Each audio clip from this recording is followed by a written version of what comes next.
On June 28, 2026, the geopolitical temperature hit a boiling point as a direct, hot war erupted between the United States and Iran. The conflict immediately took on a highly political dimension, with the U.S. president issuing pointed rhetoric and direct threats aimed squarely at the top levels of the Iranian government. The intended target of this messaging was unmistakable: Tehran, the heavily populated, mountainous, and deeply inland capital city. But a look at the military ledger reveals a striking paradox.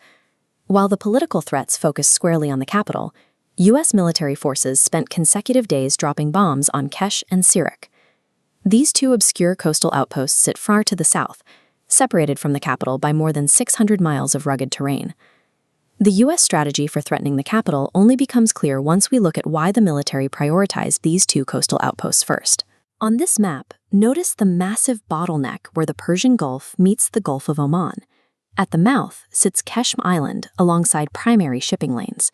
Opposite is the port of Sirak, creating a natural pincer around the channel. The stakes for this specific choke point are staggering. Whoever holds physical control over this narrow transit lane effectively controls a massive percentage of the globe's daily oil shipments. Keshm and Sirak are the ultimate geopolitical gatekeepers. Secure them, and you can hold the global economy hostage. Iran recognizes this leverage and uses an asymmetric defensive strategy to protect it. Instead of traditional, sprawling naval bases, they use these coastal spots as rapid launching pads. Their primary tactical threat relies on swarms of highly maneuverable coastal defense speedboats, which are specifically designed to overwhelm and disable large conventional foreign warships. This is a core concept known as anti-access area denial, or A2AD.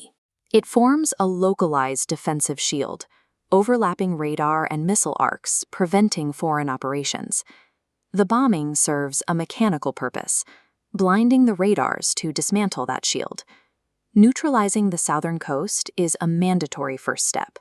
It is the absolute prerequisite for any foreign naval fleet attempting to push inward and project power into the region.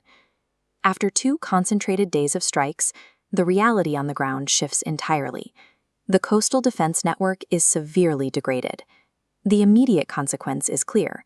The Strait of Hormuz is forced open, allowing safe transit to resume immediately. This creates a massive strategic loss for Iran.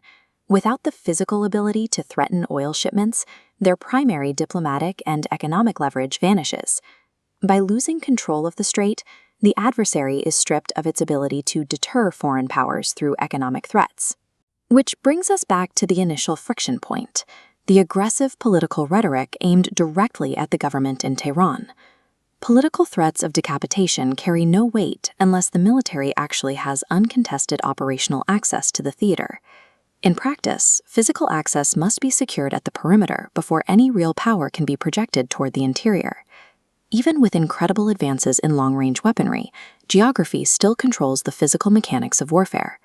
The road to conquering a capital city does not begin at its borders, but by kicking down the coastal choke points that keep the rest of the world at bay.